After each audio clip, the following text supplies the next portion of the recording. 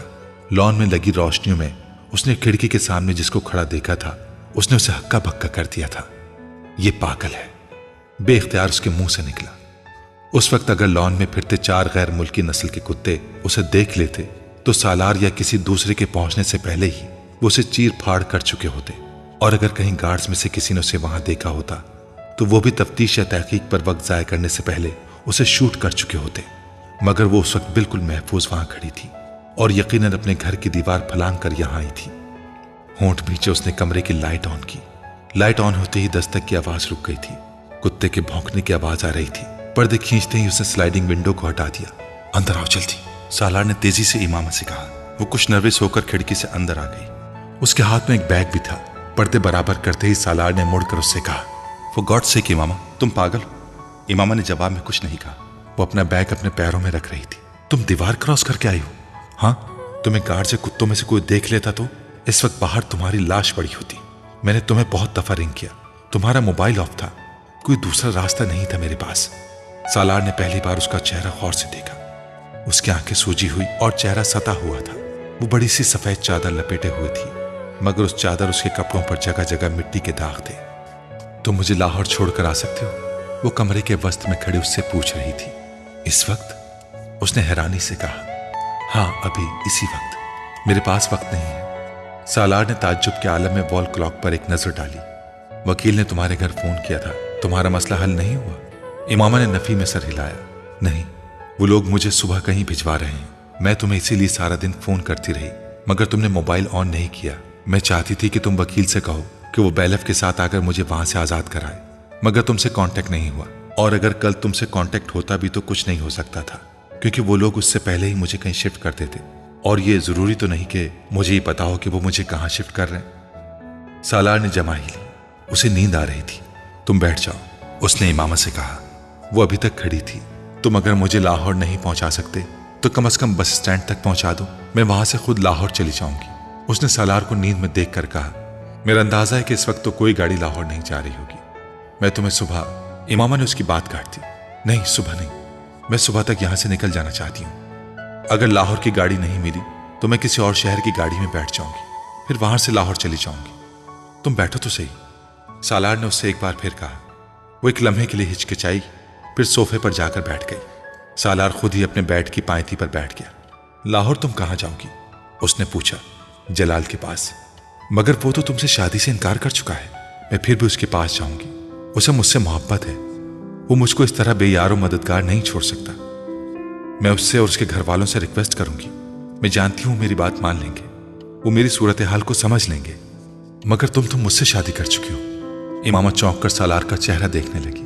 Paper marriage ہے وہ، میں نے تمہیں بتایا تھا کہ میں مجبوراً نکاح کر رہی ہوں، شادی تو نہیں ہے یہ۔ وہ اسے پلکیں جھپکائے بغیر گہری نظروں سے دیکھتا رہا۔ تم جانتی ہو میں آج لاہور گیا تھا، جلال کے پاس۔ امامہ کے چہرے پر ایک رنگ آ کر گزر گیا۔ تم نے اسے میری پریشانی اور صورتحال کے بارے میں بتایا؟ نہیں، سالار نے نفی میں سر ہلایا۔ کیوں؟ جلال نے شادی کر لی ہے، سالار نے لاپرواہی سے کندھے جھٹکتے ہوئے کہا۔ وہ سانس لینا بھول گئی، پلکیں جھپکائے بغیر وہ کسی بت کی طرح اسے دیکھنے لگی۔ 3 دن ہو گئے اس کی شادی کو، کل پرسوں تک وہ سیر و تفریح کے لیے ناردرن ایریاز کی طرف جا رہا ہے۔ اس نے میری کوئی بات سننے سے پہلے ہی مجھے یہ سب کچھ بتانا شروع کر دیا تھا۔ شاید وہ چاہتا تھا کہ میں اب تمہارے بارے میں بات نہ کروں۔ اس کی بیوی بھی ڈاکٹر ہے۔ سالار باتیں کرتے کرتے رک گیا۔ میرا خیال تھا کہ اس کے گھر والوں نے تمہارے مسئلے کی وجہ سے ہی اس کی اس طرح اچانک شادی کی ہے۔ وہ یکے بعد دیگرے جھوٹ پر جھوٹ بولتا جا رہا تھا۔ مجھے یقین نہیں آ رہا، جیسے کسی خلا سے آواز آئی تھی۔ ہاں، مجھے بھی یقین نہیں آیا تھا، اور مجھے توقع تھی کہ تمہیں بھی یقین نہیں آئے گا، مگر یہ سچ ہے۔ تم فون کر کے اس سے بات کر سکتی ہو اس بارے میں۔ سالار نے کندھے جھٹکتے ہوئے لاپرواہی سے کہا۔ امامہ کو لگا وہ پہلی بار صحیح معنوں میں گھپ اندھیرے میں آ کھڑی ہوئی ہے۔ روشنی کی وہ کرن جس کے تعاقب میں وہ اتنا عرصہ چلتی آئی ہے، ایک دم گل ہو گئی ہے۔ راستہ تو ایک طرف، وہ اپنے وجود کو بھی نہیں دیکھ پا رہی تھی۔ اب تم خود سوچ لو کہ لاہور جا کر تم کیا کرو گی۔ وہ تو اب تم سے شادی کر سکتا ہے، نہ اس کے گھر والے تمہیں پناہ دے سکتے ہیں۔ بہتر ہے تم واپس چلے جاؤ، ابھی تمہارے گھر والوں کو پتہ نہیں چلا ہوگا۔ امامہ نے کہیں بہت دور سے سالار کی آواز سنی تھی۔ وہ کچھ نہ سمجھنے والے انداز میں اس کا چہرہ دیکھتی رہی۔ مجھے لاہور چھوڑاؤ، وہ بڑبڑائی۔ جلال کے پاس جاؤ گی؟ نہیں، اس کے پاس نہیں جاؤں گی، مگر میں اپنے گھر نہیں رہ سکتی۔ وہ ایک دم صوفے سے اٹھ کر کھڑی ہو گئی۔ سالار نے ایک سانس لے کر الجھن بھری نظروں سے اسے دیکھا۔ یا پھر مجھے گیٹ تک چھوڑاؤ، میں خود چلی جاتی ہوں۔ تم چوکیدار سے کہو وہ مجھے باہر جانے دے۔ اس نے بیگ اٹھا لیا۔ تمہیں اندازہ ہے کہ یہاں سے بس اسٹینڈ کتنی دور ہے؟ اتنی دھند اور سردی میں تم پیدل وہاں تک جا سکو گی؟ جب اور کچھ نہیں رہا میرے پاس تو دھند اور سردی سے مجھے کیا ہوگا؟ سالار نے اسے گیلی آنکھوں کے ساتھ مسکراتے ہوئے دیکھا تھا۔ وہ اپنے ہاتھ کی پشت سے اپنی آنکھوں کو رگڑ رہی تھی۔ سالار اس کے ساتھ کہیں جانے کا کوئی ارادہ نہیں رکھتا تھا۔ لاہور تو دور کی بات تھی، اسے ابھی نیند آ رہی تھی۔ وہ سامنے کھڑی لڑکی کو ناپسند کرتا تھا۔ ٹھہرو، میں بھی چلتا ہوں تمہارے ساتھ۔ وہ نہیں جانتا اس کی زبان سے جملہ کیوں اور کیسے نکلا۔ امامہ نے اسے ڈریسنگ روم کی طرف جاتے دیکھا۔ وہ کچھ دیر بعد باہر نکلا تو شب خوابی کے لباس کے بجائے ایک جینس اور سویٹر میں ملبوس تھا۔ اپنے بیڈ کے سائڈ ٹیبل سے اس نے کی چین اور گھڑی کے ساتھ اپنا والیٹ بھی اٹھایا۔ امامہ کے قریب آ کر اس نے بیگ لینے کے لیے ہاتھ بڑھایا۔ نہیں، میں خود اٹھا لوں گی۔ اٹھا لیتا ہوں۔ اس نے بیگ لے کر کندھے پر ڈال دیا۔ وہ دونوں آگے پیچھے چلتے ہوئے پورچ میں آ گئے۔ سالار نے اس کے لیے فرنٹ سیٹ کا دروازہ کھولا تھا اور بیگ کو پچھلی سیٹ پر رکھ دیا۔ گاڑی گیٹ کی طرف آتے دیکھ کر چوکیدار نے خود ہی گیٹ کھول دیا تھا، مگر اس کے قریب گزرتے ہوئے سالار نے اس کی آنکھوں میں اس حیرت کو دیکھ لیا تھا جو اس کی نظروں میں رات کے اس وقت فرنٹ سیٹ پر بیٹھی ہوئی امامہ کو دیکھ کر آئی تھی۔ یقیناً وہ حیران ہوا ہوگا کہ وہ لڑکی اس وقت اس کے گھر میں کہاں سے آئی تھی۔ تم مجھے بس اسٹینڈ پر چھوڑ دو گے؟ مین روڈ پر آتے ہی امامہ نے اس سے پوچھا۔ سالار نے ایک نظر گردن موڑ کر اسے دیکھا۔ نہیں، میں تمہیں لاہور لے جا رہا ہوں۔ اس کی نظریں سڑک پر مرکوز تھیں۔ گاڑی اس بڑی سڑک پر دوڑ رہی تھی جو تقریباً سنسان تھی، ٹریفک نہ ہونے کے برابر تھا۔ اسٹیئرنگ پر دائیں ہاتھ رکھ کے اس نے بائیں ہاتھ کو منہ کے سامنے رکھ کر جمائی روکی اور نیند کے غلبے کو بھگانے کی کوشش کی۔ اس کے برابر کی سیٹ پر بیٹھی امامہ بے آواز رو رہی تھی۔ سالار اس بات سے بے خبر تھا۔ وہ وقتاً فوقتاً اپنے ہاتھ میں پکڑے رومال سے اپنی آنکھیں پونچھتی اور اپنی ناک رگڑ لیتی اور پھر سامنے ونڈ اسکرین سے باہر سڑک پر نظریں جما کر رونا شروع کر دیتی۔ سالار وقفے وقفے سے اس پر اچھٹتی نظر ڈالتا رہا۔ اس نے امامہ کو کوئی تسلی دینے یا چپ کروانے کی کوشش بھی نہیں کی تھی۔ اس کا خیال تھا وہ خود ہی کچھ دیر آنسو بہا کر خاموش ہو جائے گی، مگر جب آدھا گھنٹہ گزر جانے کے بعد بھی وہ اسی رفتار سے روتی رہی تو وہ کچھ اکتانے لگا۔ اگر تمہیں گھر سے اس طرح بھاگ کر آنے پر پچھتاوا ہونا تھا تو پھر تمہیں گھر سے بھاگنا ہی نہیں چاہیے تھا، سالار نے خاموشی توڑتے ہوئے کہا۔ امامہ نے اس کی بات کا کوئی جواب نہیں دیا۔ ابھی بھی کچھ نہیں بگڑا، ابھی تو شاید تمہارے گھر میں کسی کو تمہاری غیر موجودگی کا پتہ بھی نہیں چلا ہوگا۔ اس نے کچھ دیر اس کے جواب کا انتظار کرنے کے بعد اسے مشورہ دیا۔ مجھے کوئی پچھتاوا نہیں ہے۔ اس بار اس نے چند لمحے خاموش رہنے کے بعد قدرے بھرائی ہوئی مستحکم آواز میں کہا۔ تو پھر رو کیوں رہی ہو؟ سالار نے فوراً پوچھا۔ تمہیں بتانے کا کوئی فائدہ نہیں ہے، وہ ایک بار پھر آنکھیں پوچھتے ہوئے بولی۔ سالار نے گردن موڑ کر اسے غور سے دیکھا اور پھر گردن سیدھی کر لی۔ لاہور میں کس کے پاس جاؤ گی؟ پتہ نہیں۔ امامہ کے جواب پر سالار نے قدرے حیرانی سے اسے دیکھا۔ کیا مطلب؟ تمہیں پتہ نہیں ہے کہ تم کہاں جا رہی ہو؟ فی الحال تو نہیں۔ تو پھر آخر تم لاہور کیوں جا رہی ہو؟ تو پھر اور کہاں جاؤں؟ تم اسلام آباد میں رہ سکتی تھی، کسی کے پاس۔ لاہور میں بھی تو کوئی نہیں ہے جس کے پاس تم رہ سکو، اور وہ بھی مستقل، جلال کے علاوہ۔ سالار نے آخری 3 لفظوں پر زور دیتے ہوئے گردن موڑ کر اسے دیکھا۔ اس کے پاس جا رہی ہو تم؟ کچھ دیر بعد اس نے قدرے چھپتے ہوئے انداز میں کہا، نہیں، جلال میری زندگی سے نکل چکا ہے۔ سالار اندازہ نہیں کر سکا کہ اس کی آواز میں مایوسی تھی یا افسردگی۔ اس کے پاس کیسے جا سکتی ہوں میں؟ تو پھر اور کہاں جاؤ گی؟ سالار نے ایک بار پھر تجسس کے عالم میں پوچھا۔ یہ تو میں لاہور جانے پر ہی طے کروں گی کہ مجھے کہاں جانا ہے، کس کے پاس جانا ہے، امامہ نے کہا۔ سالار نے بے یقینی کے عالم میں اسے دیکھا۔ کیا واقعی وہ نہیں جانتی تھی کہ اسے کہاں جانا تھا، یا پھر وہ اسے بتانا نہیں چاہتی تھی؟ گاڑی میں ایک بار پھر خاموشی چھا گئی۔ تمہارا فیانسی، کیا نام ہے اس کا؟ ہاں، احسد، کافی اچھا ہینڈسم آدمی ہے۔ ایک بار پھر سالار نے ہی اس خاموشی کو توڑا۔ اور یہ جو دوسرا آدمی تھا جلال، اس کے مقابلے میں تو کچھ بھی نہیں ہے۔ کچھ زیادتی نہیں کر دی تم نے احسد کے ساتھ؟ امامہ نے اس کے سوال کے جواب میں کچھ نہیں کہا، وہ صرف سامنے سڑک کو دیکھتی رہی۔ سالار کچھ دیر گردن موڑ کر اس کے جواب کے انتظار میں اس کا چہرہ دیکھتا رہا، مگر پھر اسے احساس ہو گیا کہ وہ جواب نہیں دینا چاہتی۔ میں تمہیں سمجھ نہیں پایا، جو کچھ تم کر رہی ہو اسے بھی نہیں۔ تمہاری حرکتیں بہت عجیب ہیں، اور تم اپنی حرکتوں سے زیادہ عجیب ہو۔ سالار نے کچھ دیر خاموش رہنے کے بعد کہا۔ اس بار امامہ نے اسے گردن موڑ کر دیکھا۔ کیا تمہاری حرکتوں سے زیادہ عجیب ہے میری حرکتیں؟ اور کیا میں تم سے زیادہ عجیب ہوں؟ بڑے دھیمے مگر مستحکم لہجے میں پوچھے گئے اس سوال نے چند لمحے کے لیے سالار کو لاجواب کر دیا تھا۔ میری کون سی حرکتیں عجیب ہیں، اور میں کس طرح عجیب ہوں؟ چند لمحے خاموش رہنے کے بعد سالار نے کہا، تم جانتے ہو کہ تمہاری کون سی حرکتیں عجیب ہیں؟ امامہ نے واپس ونڈ اسکرین کی طرف گردن موڑتے ہوئے کہا، یقیناً میری خودکشی ہی کی بات کر رہی ہو تم۔ سالار نے خود ہی اپنے سوال کا جواب دیتے ہوئے کہا، حالانکہ میں خودکشی نہیں کرنا چاہتا، نہ ہی میں خودکشی کی کوشش کر رہا ہوں۔ میں تو صرف ایک تجربہ کرنا چاہتا تھا۔ کیسا تجربہ؟ میں ہمیشہ لوگوں سے ایک ہی سوال پوچھتا ہوں، مگر کوئی بھی مجھے اس کا تسلی بخش جواب نہیں دے سکا، اس لیے میں اس سوال کا جواب خود ڈھونڈنے کی کوشش کر رہا ہوں۔ وہ بولتا رہا، کیا پوچھتے ہو تم لوگوں سے؟ بہت آسان سا سوال ہے، مگر ہر ایک کو مشکل لگتا ہے۔ What is next to ecstasy? اس نے گردن موڑ کر امامہ سے پوچھا۔ وہ کچھ دیر اسے دیکھتی رہی، پھر اس نے مدھم آواز میں کہا، pain. What is the next to pain? Salar نے بلا توقف ایک اور سوال کیا۔ Nothingness. What is next to nothingness? Salar نے اسی انداز میں ایک اور سوال کیا۔ ہیل، امامہ نے کہا۔ And what is next to hell? اس بار امامہ خاموشی سے اس کا چہرہ دیکھتی رہی۔ What is next to hell? What is next to hell? Salar نے پھر اپنا سوال دہرایا۔ تمہیں خوف نہیں آتا؟ سالار نے امامہ کو قدرے عجیب انداز میں پوچھتے سنا۔ کس چیز سے؟ سالار حیران ہوا۔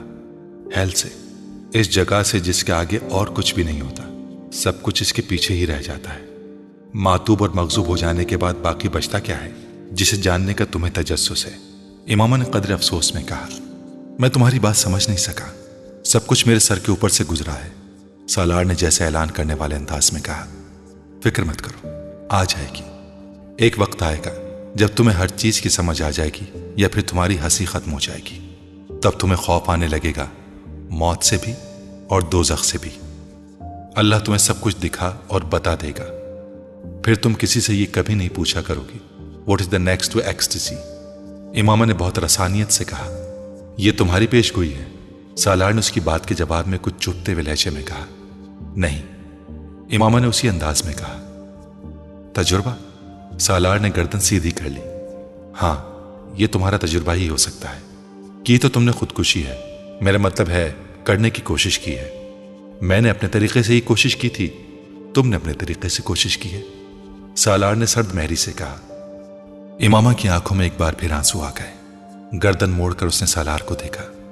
میں نے کوئی خودکشی نہیں کی ہے۔ کسی لڑکے کے لیے گھر سے بھاگنا ایک لڑکی کے لیے خودکشی ہی ہوتی ہے، وہ بھی اس صورت میں جب وہ لڑکا شادی پر تیار ہی نہ ہو۔